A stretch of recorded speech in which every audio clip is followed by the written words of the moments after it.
ভাঙড়ের রাজনৈতিক দ্বন্দ্ব নতুন কোনো ব্যাপার নয়, কিন্তু এরই মাঝে ভাঙড়ে প্রকাশ্যে গোষ্ঠীকন্দ। শওকতের বিরুদ্ধে ভাঙড় থানায় অভিযোগ দায়ের করলো তৃণমূল নেতা কাইজার আহমেদ। 26শে বিধানসভা ভোটের আগে প্রকাশ্যে এই গোষ্ঠীকন্দল এবার রীতিমতো চাঞ্চল্য ছড়িয়েছে। শনিবার সন্ধ্যায় ঘটকপুরে অবস্থিত কাইজার আহমেদের অফিসে হামলা চালানোর অভিযোগ ওঠে দুষ্কৃতীদের বিরুদ্ধে। অপরিচিত দুষ্কৃতীদের বিরুদ্ধে এই অভিযোগ ওঠে। ভাঙড়ের তৃণমূল নেতা কাইজার আহমেদের অফিসে হামলার ঘটনায় বিধায়ক শওকত মোল্লার বিরুদ্ধে সরাসরি অভিযোগ করা হচ্ছে। গতকাল রাতে কলকাতা পুলিশের ভাঙড় থানার অভিযোগ দায়ের করলে তৃণমূল নেতা কাইজার আহমেদ, এমনটাই জানা যাচ্ছে। অর্থাৎ তৃণমূল নেতা ফের আরেক তৃণমূল নেতার বিরুদ্ধে এই মুহূর্তে কিন্তু যে ঘটনা আমরা উঠে আসে, চাঞ্চল্য ছড়িয়েছে।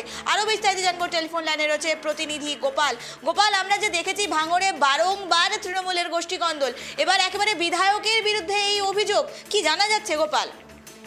দেখো, তোমাকে বলে রাখি, ভাঙড় 2026 বিধানসভা আগে তৃণমূলের গোষ্ঠীদ্বন্দ্বে জর্জরিত, একে অপরের বিরুদ্ধে আঙুল তুলছে, অভিযোগ তুলছে। এর আগে যেটা হয়েছিল তোমাকে বলে রাখি, আরাবুল ইসলামের সঙ্গে শওকত মোল্লা একে অপরকে মারধর থেকে আরম্ভ করে নানা রকম অভিযোগ আরাবুলের বিরুদ্ধে করেছে শওকত মোল্লার বিরুদ্ধে করেছে আরাবুল ইসলাম। গোষ্ঠীদ্বন্দ্ব নিয়ে যখন জর্জরিত ভাঙড় এলাকা, ঠিক তখন দেখা গেল আরো একজন তৃণমূলের নেতা কাইজার আহমেদ শওকত মোল্লার নামে সরাসরি অভিযোগ করলেন। শুধু অভিযোগ নয়, থানায় তার নামে এফআইআর করলেন। আশ্চর্যের বিষয় দেখো, 2026 বিধানসভা নির্বাচনের আগে মমতা বন্দ্যোপাধ্যায়ের নির্দেশে দল গোছাতে যখন ব্যস্ত, অর্থাৎ ভাঙড়ের মাটিকে পুনরুদ্ধার করতে হবে। তুমি জানবে আইএসএফ এর নওশাদ সিদ্দিকী সেখানে জিতে রয়েছে তৃণমূলকে হারিয়ে।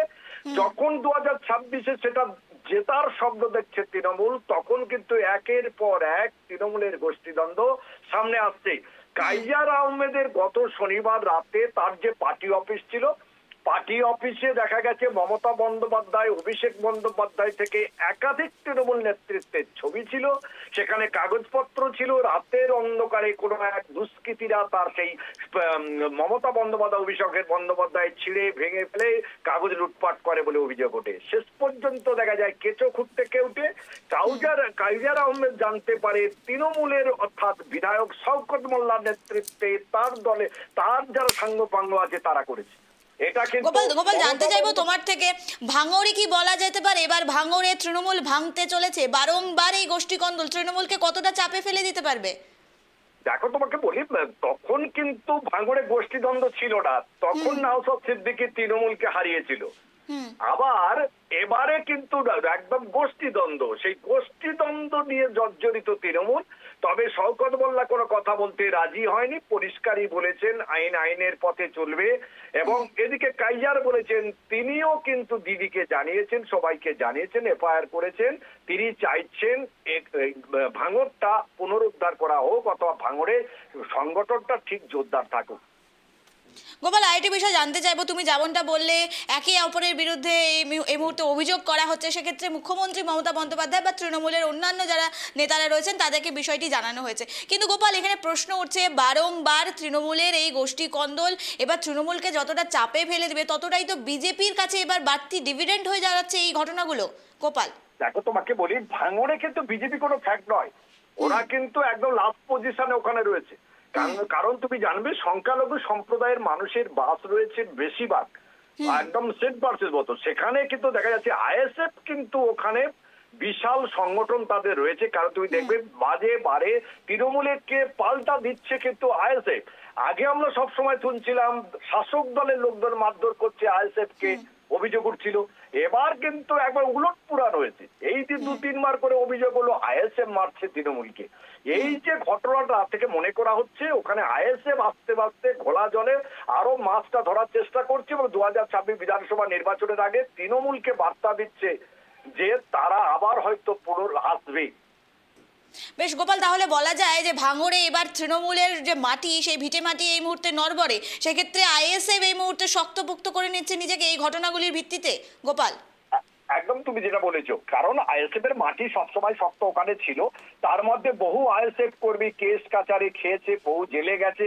তারপরে আইএসএফ এর প্রচুর মানুষ তৃণমূলে যোগ দিয়েছে। তা সত্ত্বেও বলা যেতে পারে যখন তৃণমূলের ঘরে ঘরে আগুন লেগেছে বলতে পারো বা কোঁদল লেগেছে, তখন কিন্তু আইএসএফ এর মনে হচ্ছে যেন ভিতটা আবার শক্ত হচ্ছে বলে মনে করা হচ্ছে। এটা রাজনৈতিক বিশ্লেষকরা মনে করছে আইএসএফ ছিল, আইএসএফ থাকবে।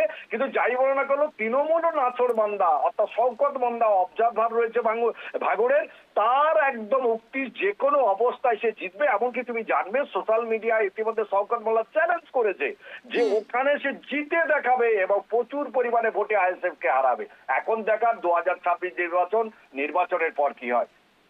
গোপাল, আরেকটি বিষয় তোমার থেকে জানতে চাইবো। তুমি যেমনটা বললে যে শওকত মোল্লা তিনি বলেছেন, চ্যালেঞ্জ করেছেন যে তিনি এই বিধানসভা কেন্দ্রে তিনি জয় প্রাপ্তি করবেন, কিন্তু প্রশ্ন হচ্ছে বারংবার এমন ঘটনা যদি শওকত মোল্লার বিরুদ্ধে ঘটে তাহলে তো তার ভোট কোথাও না কোথাও কেটে যাবে। সেক্ষেত্রে দাঁড়িয়ে থেকে এই যে ঘটনাগুলো, এগুলো কি শওকত মোল্লা আদতে করছেন নাকি এর পেছনেও কোনো ষড়যন্ত্র রয়েছে, কি মনে হচ্ছে গোপাল? মনে হচ্ছে যেটুকু রাজনৈতিক বিশ্লেষকদের কথা অনুযায়ী মনে করা হচ্ছে শওকত মোল্লা কিন্তু খুব চালাক, প্রচন্ড বুদ্ধিমান, বুদ্ধি ধরেন। নিজের মাটি যখন চলে যায় সে কিন্তু লড়াই করতে পারে জীবন দিয়ে, প্রাণপণ করে। সেই চেষ্টাটা চালিয়ে যাচ্ছেন। এর মধ্যে মনে করা হচ্ছে ও যাদেরকে টার্গেট করছে তারা যে কোনো অবস্থায় হয়তো ওর পেছন থেকে ছুরি মারার চেষ্টা করেছিল বলে এটা রাজনৈতিক বিশ্লেষকের ধারণা।